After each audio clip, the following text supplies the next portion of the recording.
성경에도 우리나라에 절기가 있듯이 절기가 있습니다. 이스라엘 백성들에게는 세 가지의 큰 절기가 있는데 오늘 예수께서 말씀하신 이 내용은 그 절기 중에 하나인 초막절에 하신 말씀입니다. 초막절에 예루살렘에 사람들이 올라가서 그 절기를 지키는데 특별히 초막절은 의미가 있습니다. 초막절이라는 이 초막, 이 의미가 그 천막, 그 풀이나 나무로 지은 그러한 그 운막 같은 것을 초막이라고 하죠. 그러니까 왜 초막절이라고 하느냐 하면 이 이스라엘 백성이 노예로 고통을 당하다가 하나님께서 모세를 보내셔서 구원하셨죠. 그리고 그들이 지금 40년 동안 어디에서 생활을 했죠? 광야에서 살았습니다. 그러니까 그 광야에서 그 있었던 그 천막처럼 운막을 짓고 살았던 것을 기억을 하는 절기가 바로 초막절입니다. 이것은 바깥에서 실제로 그들이 7일 동안 야영을 하면서 그것을 다시 몸으로 체험했던 절기입니다. 그 이유는 이게 뭐 힘들고 어렵고 이러한 의미가 아니라 우리에게 하나님께서 이런 은혜를 주셨다. 자유를 주셨다. 이 과정을 통해서 하나님께서 우리에게 젖과 꿀이 흐르는 복된 곳으로 인도하셨다 하는 것을 하나님의 구원을 하나님의 광야에서도 인도하시고 지켜주신 것을 기억하기 위한 절기입니다. 그러니까 초막절은 그들에게 있어서 정말 독립의 날, 회복의 날, 기쁨의 날이 되는 거죠. 그래서 이 초막절에는 사람들이 다 기뻐하고 행복해합니다. 또 그런 이유가 있는데 우리나라 절기로 하면 추석, 추수감사주일처럼 가을에 그 곡식을 걷어들이는 절기가 바로 초막절입니다. 그래서 초막절을 다른 말로 해서 수장절, 이렇게 창고에 곡식을 넣어 놓는다 해서 수장절이라고도 부릅니다. 그러니까 초막절은 몸도 마음도 풍성한 그러한 절기예요. 이렇게 행복한 날에는 우리가 밖에서 이렇게 퍼레이드 같은 걸 하잖아요. 그런 것처럼 실제로 초막절에는 그 이스라엘 백성들이 밖에서 퍼레이드를 실제로 했습니다. 어떤 식이었냐면 맨 앞에는 제사장들이 앞서고 그 뒤에는 이스라엘 백성들이 따라가는 거예요. 앞장선 백성들이 은으로 된 나팔을 불면서 이게 분위기를 돋구고 정말 행복하고 흥겨운 분위기를 만듭니다. 그리고 나서 그 대열이 어디로 향하느냐 하면 예루살렘에 있는 실로암 연못으로 갑니다. 그래서 그 연못에서 그 제사장들이 준비한 금으로 만든 주전자에다가 물을 떠요. 그러면 그 물을 뜰 때 사람들이 막 박수를 칩니다. 그리고 나서 그 물을 뜬 그 대열이 다시 돌아서 어디로 오느냐? 성전으로 옵니다. 성전으로 와서는 그 뜬 물을 제단 밑에다가 다 이게 부어요. 그때 거기 모든 모인 사람들이 막 박수치면서 하나님을 찬양하면서 시편 118편으로 특별히 찬양을 했습니다. 여호와께 감사하라. 그는 선하시며 그의 인자하심이 영원하심이로다. 그러면서 막 찬양을 한 거예요. 이 의미가 있습니다. 뭐냐면 초막, 광야 생활을 할 때, 초막을 짓고 광야 생활을 할 때 그때 제일 필요하고 고마웠던 게 뭐냐? 하나님께서 반석에서 물을 터쳐서 광야에서 물을 먹이신 거예요. 그러니까 이들이 광야에 있을 때 정말 생명수와 같은 생명의 물을 하나님이 우리에게 그렇게 베풀어 주셨다. 생명과 같은 물을 계속 공급해 주셨다는 것을 기억하고 감사하는 겁니다. 그리고 또 한 가지 의미는 뭐냐면 과거에 물을 주신 하나님께 감사하면서 또 미래에 지금 그 추수가 끝나면 그 다음에 또 뭐예요? 파종을 해야겠죠. 우기가 오는 거예요. 근데 그 우기에 비가 풍성하게 내려야만이 이 곡식이 잘 익는 거죠. 그래서 과거로는 반석에서 물을 내신 하나님께 감사하면서 미래적으로는 앞으로도 더 많은 생명의 물을 공급해달라는 그 의미가 이 예식에 있어요. 그래서 이렇게 하루에 한 번씩 하다가 7번째 날 제일 마지막에는 7번째 날이니까 7번을 반복을 합니다. 그런데 이것을 그들이 제일 하나님 앞에 간절한 마음으로 또 하나님이 은혜를 주시기를 바라는 마음으로 기쁨으로 이 예식을 행해요. 지금 예수님이 말씀을 하시는데 큰 명절날 서서 외쳤다라고 하는 이 말씀이 오늘 읽은 거죠. 이 명절이 어떤 날이냐? 바로 초막절입니다. 같이 한번 읽어보겠습니다. 37절 명절 끝날 곧 큰 날에 예수께서 서서 외쳐 이르시되 누구든지 목마르거든 내게로 와서 마시라. 아멘. 명절 곧 큰 날, 그러니까 초막절 중에 제일 마지막 날이 제일 큰 날이죠. 그날에 예수께서 어떻게 하십니까? 서서 외쳐 이르셨어요. 서서 외쳐 이르셨다는 건 뭡니까? 정말 반드시 하실 말씀, 꼭 들어야 될 말씀, 선포해야 될 말씀을 지금 외치신 거죠. 뭐라고 외치셨습니까? 누구든지 목마르거든 내게로 와서 마셔라. 이 얘기를 사람들이 들었을 때 그 행렬, 그 대열에 있는 사람들이 이게 무슨 소리야 했을 겁니다. 맞습니다. 예수님이 무슨 어마어마한 물탱크를 갖고 계신 것도 아니고 이것은 무슨 의미가 있으니까 하신 것일 텐데 정말 이 말로는 다 헤아릴 수가 없죠. 그 다음 절을 한번 읽어보겠습니다. 38절, 나를 믿는 자는 성경의 이름과 같이 그 배에서 생수의 강이 흘러나오리라 하시니 아멘. 누구든지 목마르거든 마시라 했고 38절에는 나를 믿는 자는 이렇게 하셨어요. 그러니까 누구든지 와서 내게 마신다는 게 곧 예수님이 무엇을 얘기하신 겁니까? 나를 믿는 거죠. 나를 믿는 자는 성경의 이름과 같이 어떤 일이 벌어진다고요? 그 배에서, 이 타고 다니는 이 바다에 물에 떠 있는 배가 아니라 내 배를 말합니다. 마신 자가, 나를 믿는 자가 자기 그 배에서 어떤 일이 벌어진다고요? 생수의 강이 흘러나오리라. 생수의 강이 내 배 안에서 터진다는 거예요. 이게 무슨 말일까? 예수님이 말씀하시는 스타일을 우리가 주목해야 됩니다.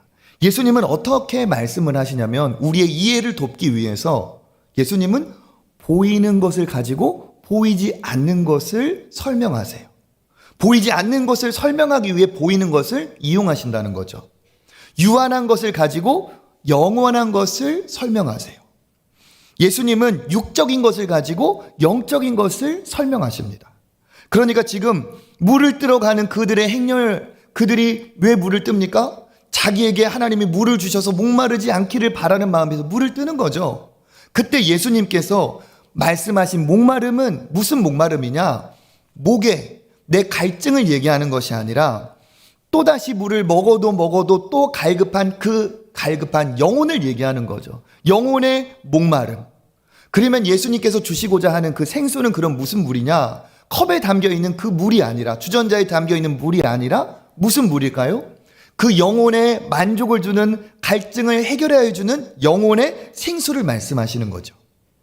예수님이 이와 같은 말씀을 많은 사람들에게도 했지만 그 전에 요한복음 4장에 보면 비슷한 얘기를 하셨어요. 땡볕에서 한 여인이 우물에 물을 기르러 갑니다. 그런데 그 여인은 너무 비참하고 안타까운 여인이었어요. 5번이나 남편이 바뀌었습니다.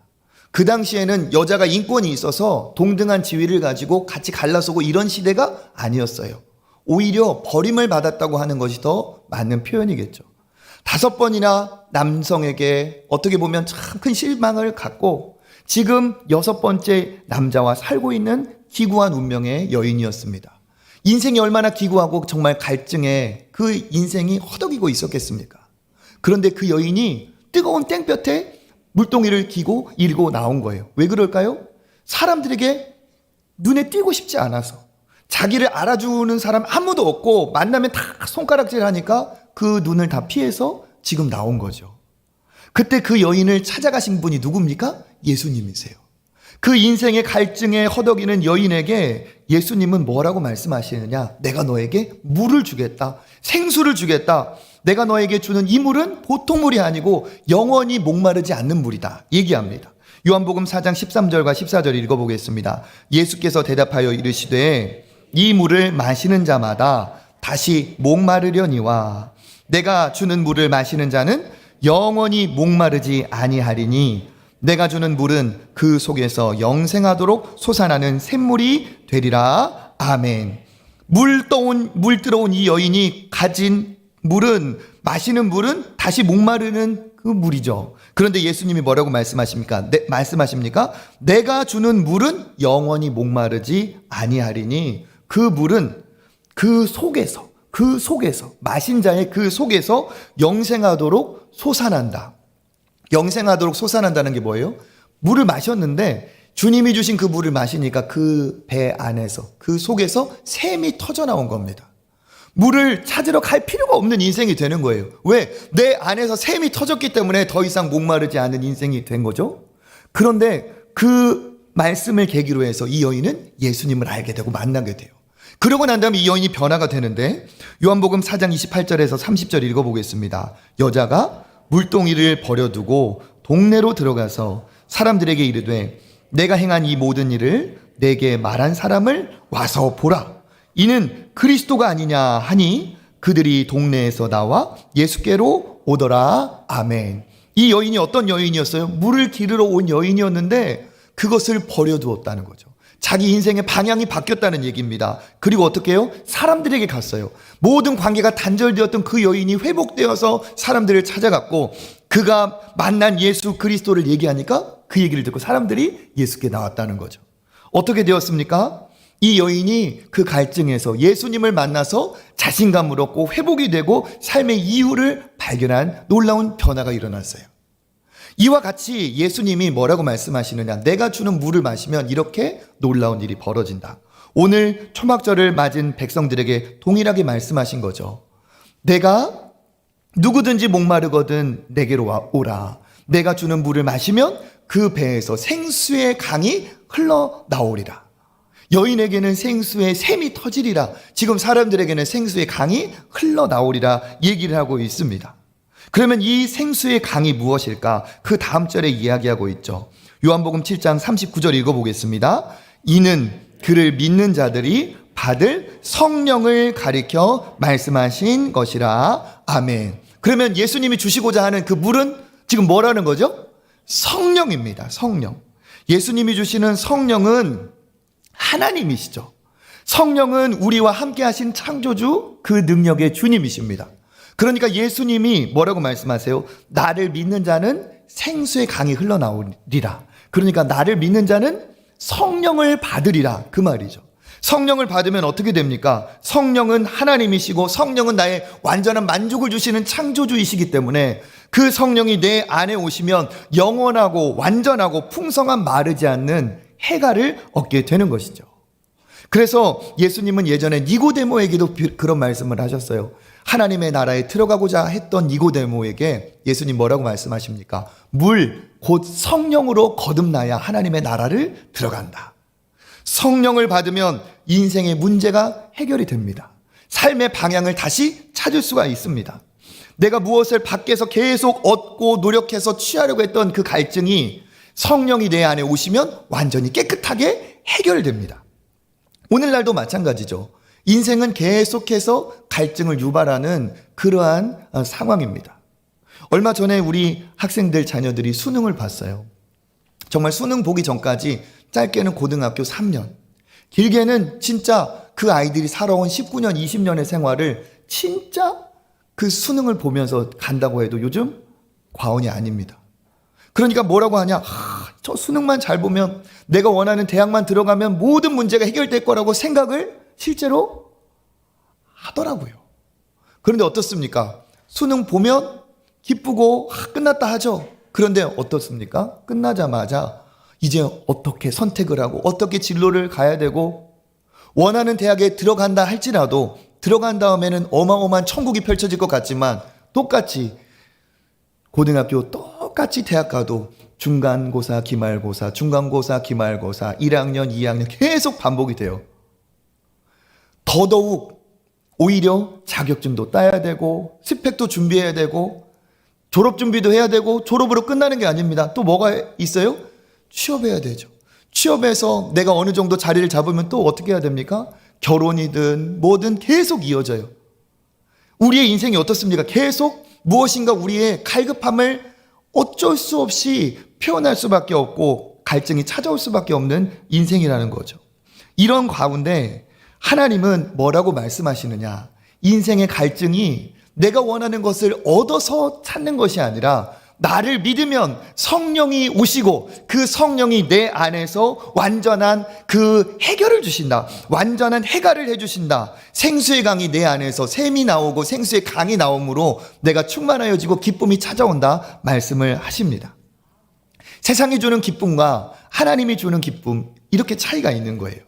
세상이 주는 기쁨은 어떻습니까? 일시적입니다. 잠깐이에요. 잠깐 정말 좋은 것 같고 기뻐 뛸 것 같지만 그것이 며칠 못 갑니다. 그 이후에는 또 다른 고민과 또 다른 기도의 제목이 올 수밖에 없어요. 아무리 대단한 내가 밖에 무엇인가를 얻는다 할지라도 그것이 내 상처, 내 영혼의 깊숙한 곳까지 터치하고 회복시켜주지는 못합니다. 어떠한 것도 육체적인 말초신경의 그런 자극 이상의 회복과 삶의 이유를 주지 못합니다. 왜 그렇습니까? 그것이 유한한 것이기 때문에 낡아지고 요동하고 그것으로 만족할 수가 없어요. 특징이 뭡니까? 내 존재 밖에 있어요. 내 존재 밖에. 그러니까 집이든 차든 음식이든 가족이든 자녀든 돈이든 명예든 다 밖에 있어요. 밖에 있다는 건 뭐예요? 바람이 불면 날아가기도 하고 해가 찌면 사가버리기도 한다는 거죠. 지킬 수 없이 누군가가 가져갈 수도 있어요. 행복의 이유와 삶의 이유가 밖에 있으면 내가 그것을 지켜낼 수가 없고, 우리가 아는 것처럼 주식 시세 하나만 봐도 그렇게 오르락 내리락 하는데 그것으로 내 삶의 목적과 행복을 삼았다면 절대로 평안하고 만족할 수가 없는 것이죠. 세상이 주고 있는, 세상이 말하는 행복, 그런 것들은 다 어떻게 해요? 만족의 이유가 다 내 바깥에 있습니다. 그런데 하나님이 지금 오늘 예수님이 주시고자 하는 그 만족은 어디에 있어요? 내 안에 있다는 거예요. 내 안에.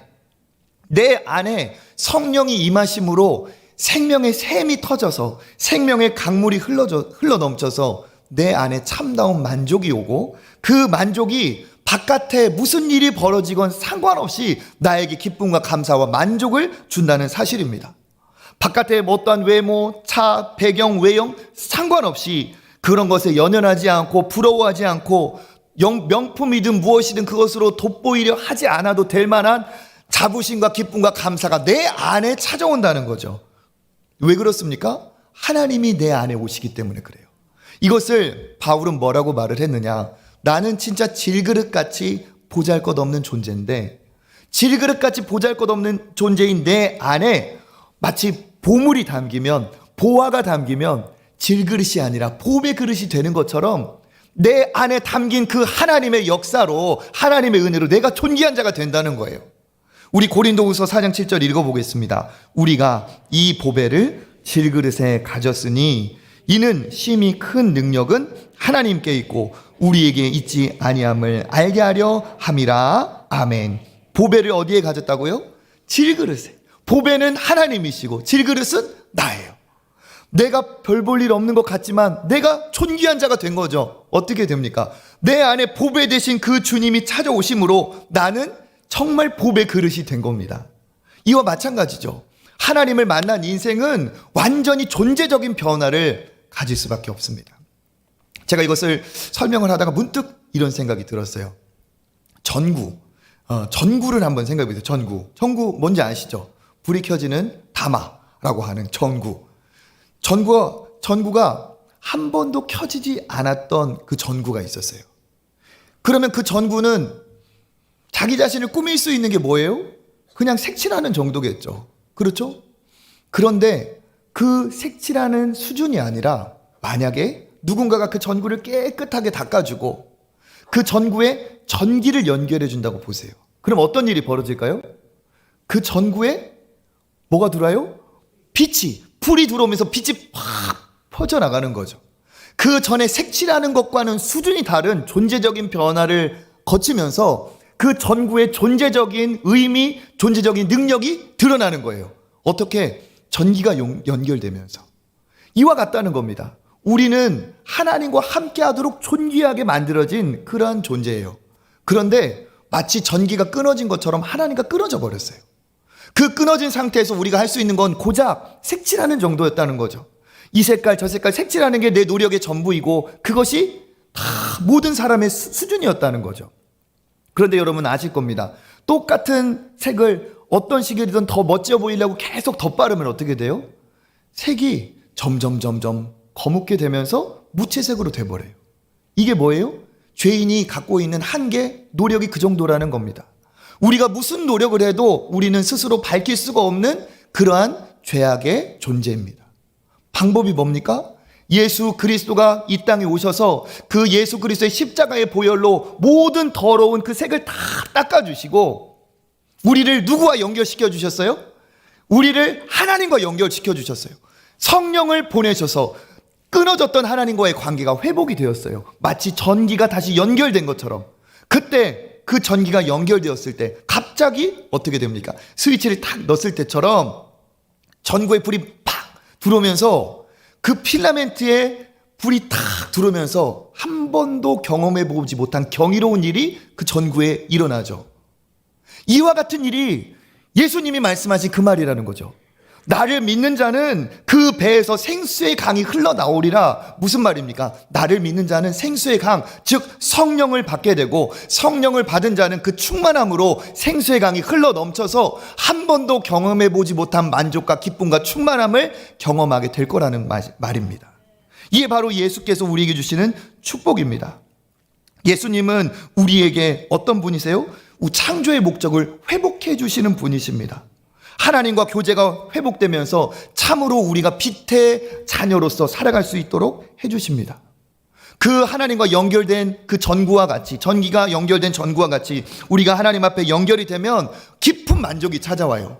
죄와 사망에서 해방된 감격, 자유의 기쁨이 찾아오고, 고아처럼 내가 내 삶을 무조건 정말 유기견처럼 으르렁거리면서 내 것을 지키지 않으면, 내가 정말 노력하지 않으면 안 되는 내 자신에게 참된 보호자를 만난 감사와 기쁨이 찾아옵니다.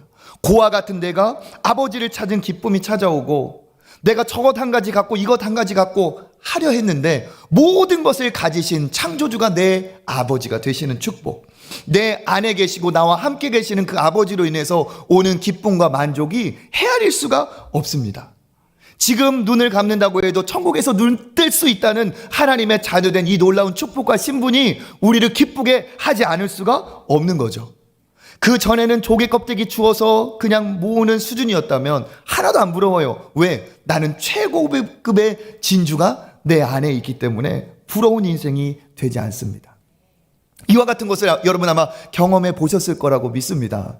정말 그 성령이 내 안에 오셔서 내가 하나님의 자녀가 되고 천지를 창조하신 하나님의 그 감동이 내 안에 정말 차고 오를 때 오는 그 만족과 기쁨, 정말 수백억을 가진 부자들도 부럽지가 않아요.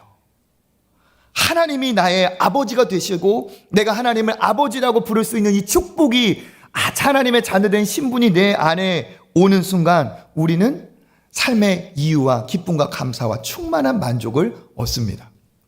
진짜 인생의 해답을 찾은 거예요.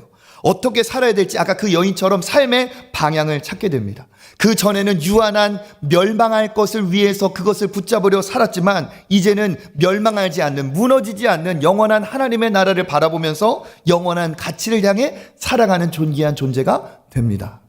그러면 이 존재적인 변화로 우리에게는 만족과 기쁨이 찾아오지 않을 수가 없습니다. 이걸 예수님이 뭐라고 말씀하십니까? 나를 믿는 자는 그 배에서 생수의 강이 흘러나오리라, 흘러 넘치리라. 예수님이 주시는 축복은 바닥을 적시고 잔잔한 그 정도가 아니고 한 번 축복해 주시면 이렇게 차고 넘치는, 흘러나오는 넘치는 축복입니다. 할렐루야. 이 복을 받으시기를 주님의 이름으로 축원합니다. 예수님이 주시는 복은 어떤 거냐? 예수님이 병을 고칠 때 한번 보세요. 무슨 병이든 다 예수님을 만나면 한 말씀만 하시면 그 병이 어떻게 되었어요? 일시에 나았어요. 병자가 올 때 예수님이 골라가지고 내가 고칠 수 있는 사람만 고르고 안 되는 사람은 안 되겠다, 미안하다 보내지 않았어요. 중병이라고 해서 예수님이 고치다가 미안하다, 오늘은 여기까지다, 내일 보자, 이렇게 하지 않으셨습니다. 예수님은 어떠한 병자도, 어떠한 고난 중에 있는 귀신 들린 자도 한마디로 그를 자유하게 해주셨어요. 고쳐주셨어요. 이게 뭡니까? 예수님이 주시는, 하나님이 주시는 축복은 이렇게 충만한 축복이라는 거예요. 이 복을 누리시기를 바랍니다. 예수님이 처음 기적을 가나 혼인잔치 자리에서 이루셨습니다. 우리 같이 한번 읽어볼까요?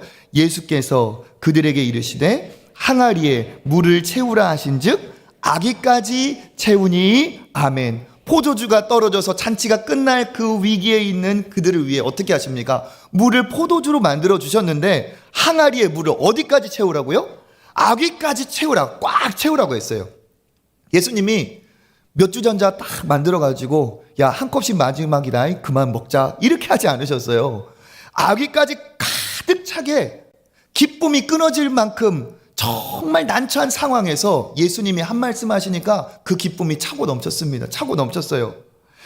하나님께서 그 광야에서 초막을 지은 그들에게 만나와 메추라기를 주실 때 어떻게 주셨는지 우리 출애굽기 읽어보겠습니다. 저녁에는 메추라기가 와서 진에 덮이고 아침에는 이슬이 진 주위에 있더니 아멘. 고기를 먹고 싶다는 그들에게 메추라기를 주셨는데 어떻게 해요?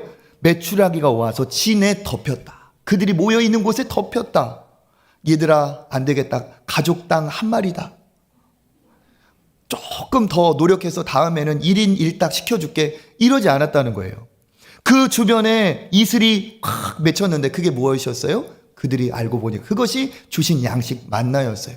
온 대지에 하나님께서 만나를 공급해 주셨어요. 한 번도 배고프지 않은 광야의 기적을 체험하셨습니다.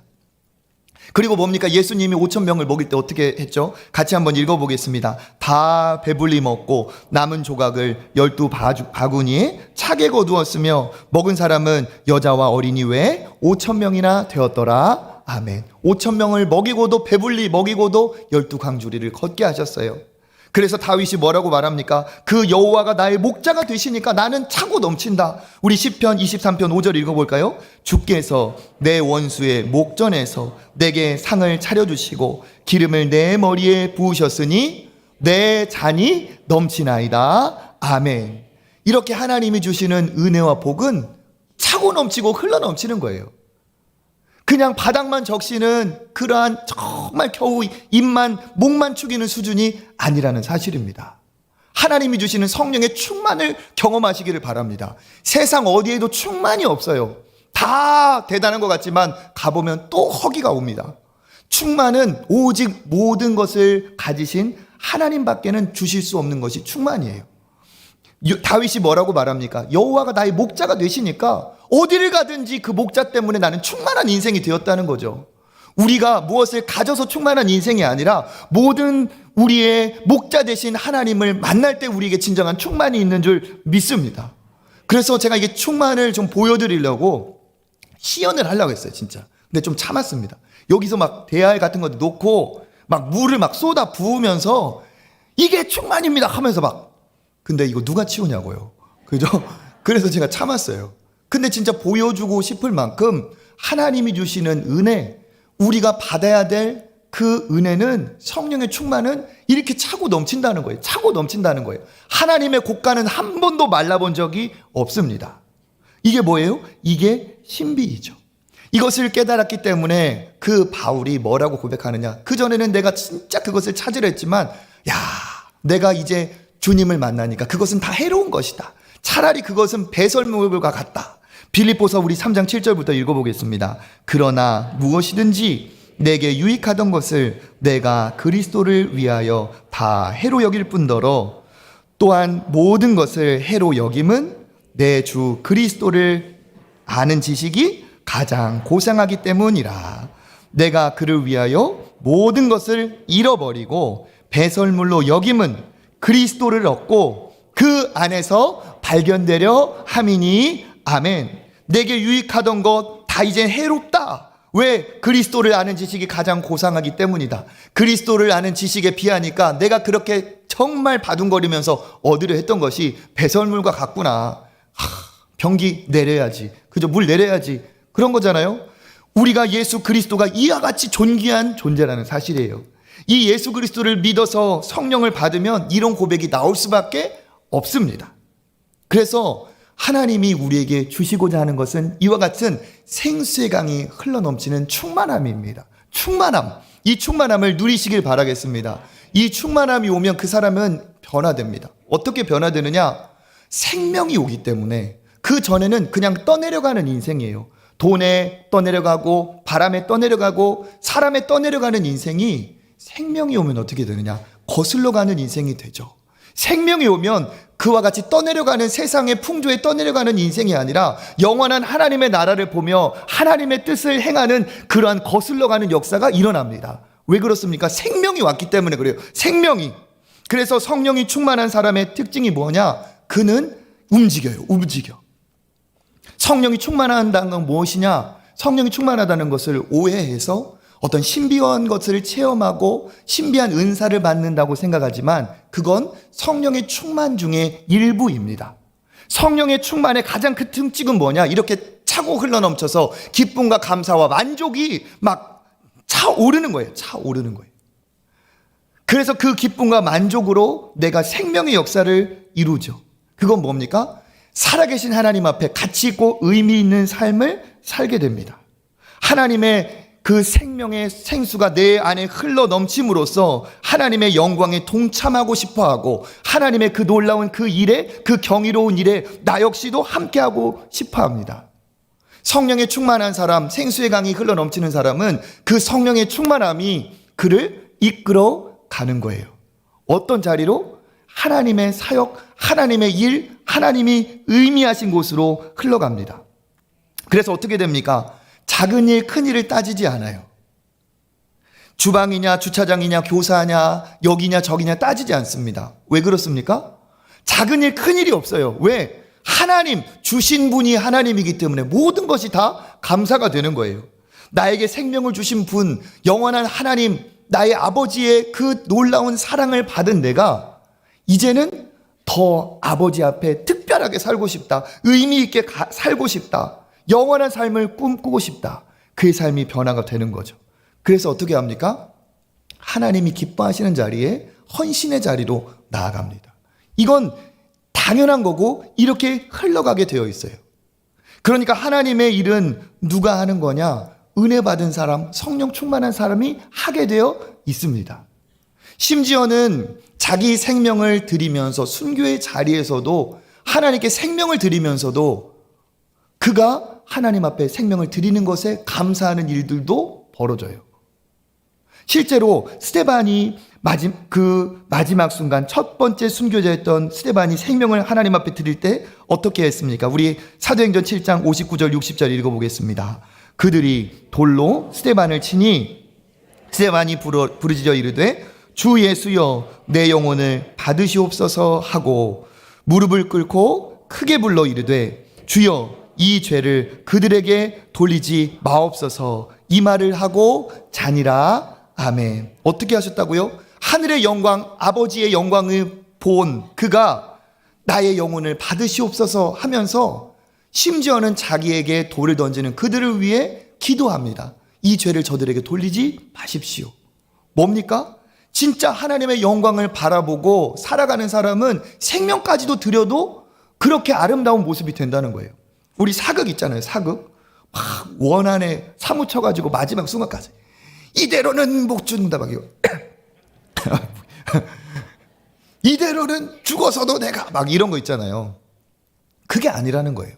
하나님 앞에 생명을 바칠 일이 있어도 그는 그 하늘의 영광을 맛본 사람은 이것조차도 하나님 앞에 이와 같이 아름다울 수가 있다는 사실입니다. 그러니까 뭐냐? 하나님 앞에 헌신은 어떻게 하는 거냐? 은혜 받은 자, 생수의 강이 흘러 넘치는 자가 헌신하게 되어 있습니다. 땅끝까지 이르러 내 증인이 되리라 했어요. 그냥 되는 거예요. 되는 거. 그러니까 우리가 하나님 앞에 내가 일을 하고 하나님 앞에 정말 목줄 잡아 끌려가는 것처럼 그렇게 살 것이 아니라 우리가 하나님 앞에 은혜 받기를 사모하면 됩니다. 성령이 내 안에 오시고 그 성령의 충만함이 내 밖으로 흘러나오면 내가 하나님 앞에 섬기고 나누고 베풀고 헌신하고 희생할 그런 동기, 기쁨, 감사의 이유가 생기는 거죠. 울며 겨자 먹기로 연말이여 빨리 오라. 내가 떠나리라. 연말까지. 이런 일이 있을 수가 없어요. 왜 그렇습니까? 은혜가 필요하다는 거예요. 은혜가. 그래서 저는 하나님의 일은 반드시 은혜 받고 시작해야 된다고 이 연사 강력히 외칩니다. 은혜 받기에 진짜 애쓰시기를 바랍니다. 저는 그렇게 생각해요. 다 이제 새로 교회를 신앙을 시작하신 그런 분들도 마찬가지고 등록하신 분들도 마찬가지예요. 오자마자 막 뭐를 시키고 와서 뭐를 막 하라고 하고 저는 그런 스타일이 아니고 저는 이 스타일입니다. 생수의 강이 흘러 넘쳐 감사와 기쁨이 충만하여져서 하나님, 이런 고백이 나온다니까요. 충만하여지면 하나님 앞에 이런 고백이 나와요. 하나님, 제 돈 좀 써주십시오. 하나님, 제 시간 좀 써주십시오. 하나님, 제 능력 좀 하나님의 나라를 위해 쓰고 싶습니다. 저를 좀 사용해 주십시오. 이런 일이 벌어질 수밖에 없습니다.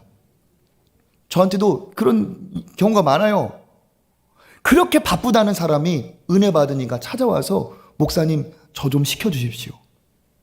그렇게 인색하면서 지갑 한번 열리지 않았던 사람이 나누고 베푸는데 자기 물질을 쓰는 이런 어마어마한 변화가 일어납니다. 어떻게 변화가 일어나느냐? 누가 강요하고 시켜서 일어날 수 없어요. 어떻게?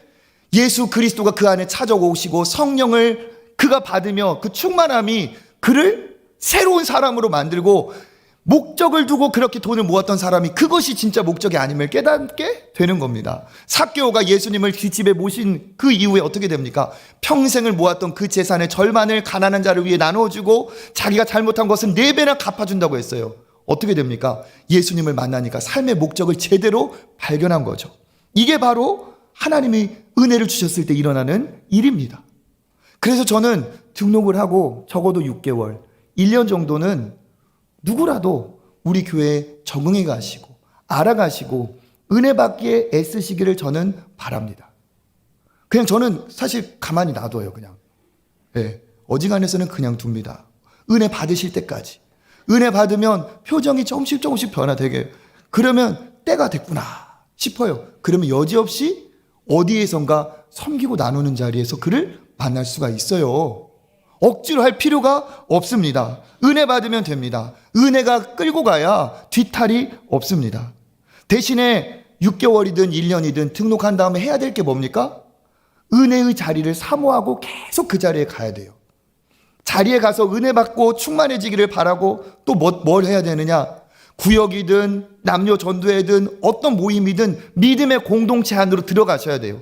믿음의 공동체 안에 들어가서 믿음의 교제를 나누면서 그 은혜가 풍성하여지면 때가 되었을 때 하나님께서 나도 쓰임받고 싶다, 나도 이 교회를 위해 헌신하고 싶다는 마음이 들 수밖에 없습니다. 계속 교회를 다녀도 밋밋하게 적당히 다니는 것은 이게 바람직한 제대로 된 신앙이 아닙니다.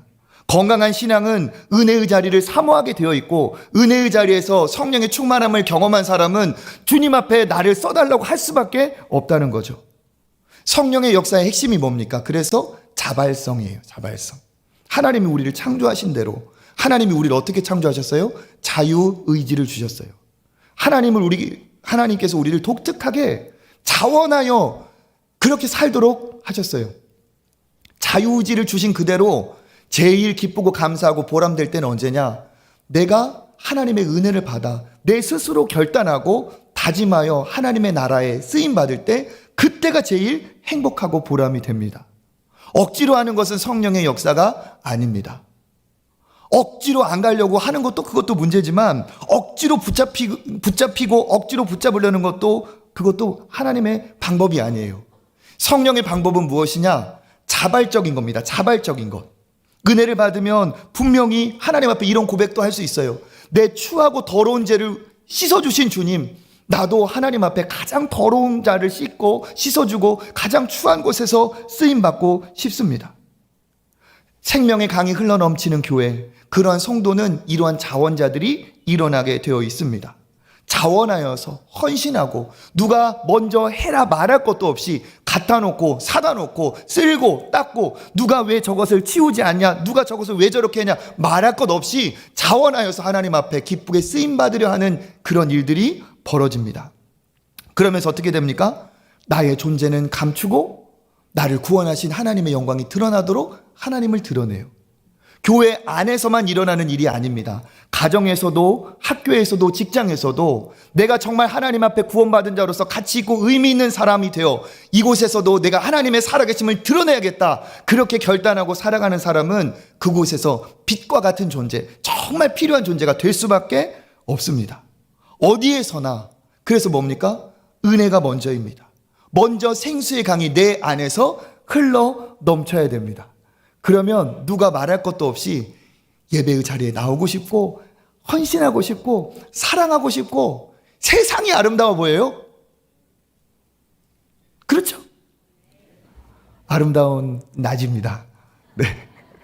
세상이 은혜 받으면 아름다워 보여요. 문제는 뭡니까? 내 안에 생수가 흘러넘치면 그렇게 되는 거예요. 이 안경의 렌즈 색깔이 바뀌면 세상이 바뀌는 것처럼 내가 바뀌면 세상이 바뀌는 겁니다. 그래서 뭡니까? 헌신의 이유는 예수 그리스도.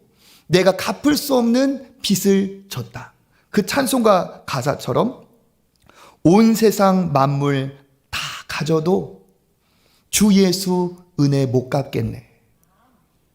놀라운 사랑 받은 나 몸으로 재물 삼겠네.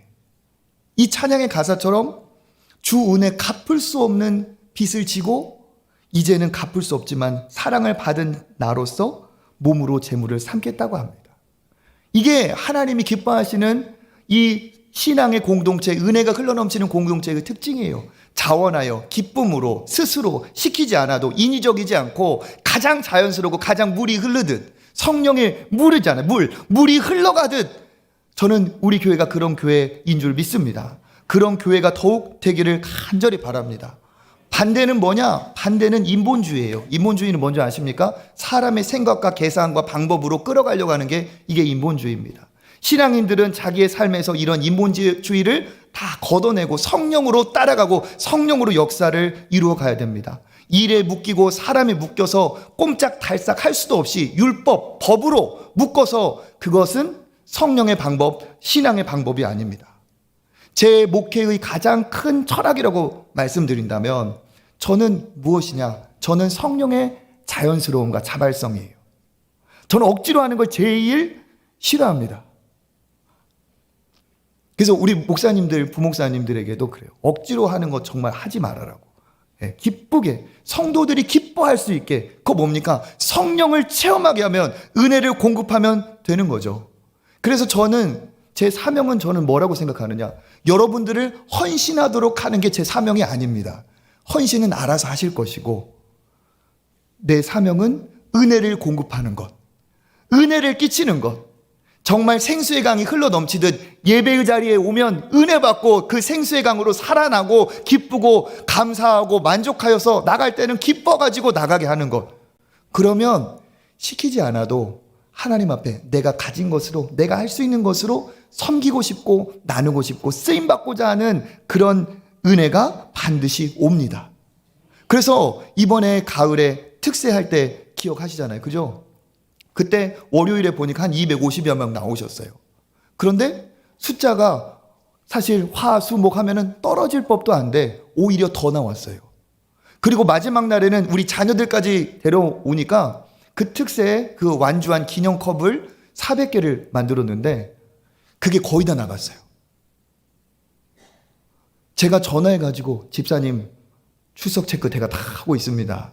권사님 안 나온 거 며칠 안 나온 거 화요일 수요일 안 나온 거 제가 다 보고 있습니다. 꼭 나오십시오. 제가 이렇게 전화하고 오라 하지 않았어요. 은혜가 있으면 오게 되어 있습니다. 중요한 건 뭐냐? 그곳에 은혜가 있느냐 없느냐예요. 은혜가 없는 거지 사람이 없는 게 아닙니다. 은혜가 없는 거지 돈이 없는 게 아니에요. 은혜가 있으면 사람도 모이고 돈도 모이고 하나님의 역사가 그곳에서 풍성하게 일어날 줄 믿습니다. 그래서 여러분 우리는 초청교회예요. 초청교회. 초청교회의 의미가 뭐죠? 모시는 거예요. 모시는 거. 억지로 모시는 거는 초청교회가 아닙니다. 흘러넘쳐서 기뻐서 감사해서 하는 것이 초청이에요.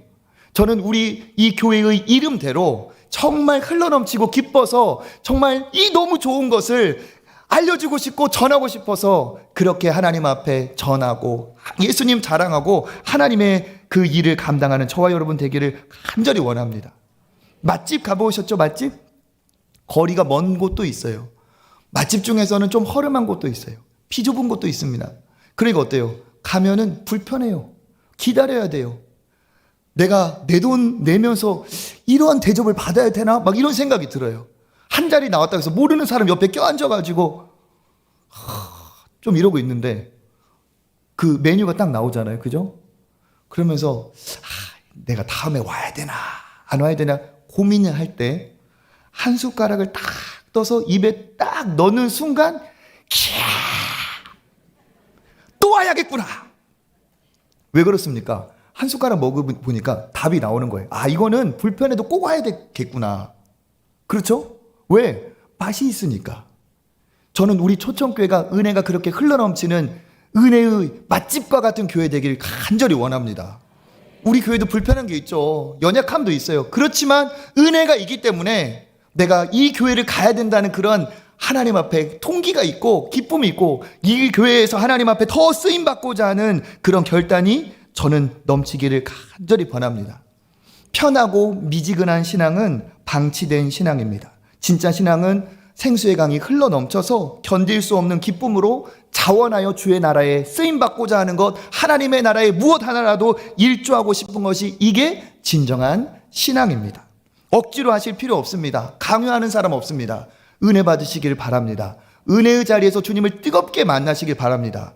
정말 우리의 인생 하나조차 바꾸지 못할 시시한 하나님이 아닙니다. 천지 만물을 말씀으로 창조하신 그 능력의 하나님 만나면 그 전구에 불이 팍 들어와서 완전히 다른 사람이 되듯이 여러분도 하나님을 만나면 새로운 사람이 되고 새로운 피조물이 되고 새로운 목적과 방향을 꿈꾸는 놀라운 하나님의 기적의 주인공이 될 수 있습니다. 그래서 예수님이 오늘도 우리에게 얘기하고 계시는 거예요. 누구든지 목마르거든 내게로, 다른 곳으로, 돈으로, 땅으로, 어디 명예로 그런 곳으로 가지 말고 목마르거든 내게로 와서 마셔라. 그는 그 배에서 생수의 강이 흘러 넘치리라. 여러분, 흘러 넘치는 은혜를 사모하시기를 바랍니다. 주님의 내 안에 성령으로 임하셔서 내 안에 생명의 샘이 터지고 내 안에 생수의 강이 흘러넘치게 하여 주시옵소서. 그렇게 여러분 사모하고 기도하시기를 바랍니다. 그러면 은혜가 차오르고 은혜가 차올라서 상처가 회복되고 메마른 내 심령이 옥토밭으로 바뀌면서 그곳에 하나님의 은혜가 임하면 그 은혜가, 그 기쁨이, 그 감사와 그 만족이 하나님의 나라를 위해 내가 일어나게 되고 하나님 앞에 쓰임받게 됩니다. 은혜 후에 헌신의 결단이 옵니다. 흘러넘치면 내가 살고 내가 흘러넘침으로 가정도 살고 학교도 직장도 살려낼 수가 있습니다. 여러분, 먼저 예수 그리스도의 은혜로 살아나시기를 바랍니다. 그러면 여러분을 통해 하나님께서 생명수와 같은 놀라운 삶을 이루어 가실 줄 믿습니다. 그런 은혜가 오늘도 넘치시기를 주님의 이름으로 축복합니다.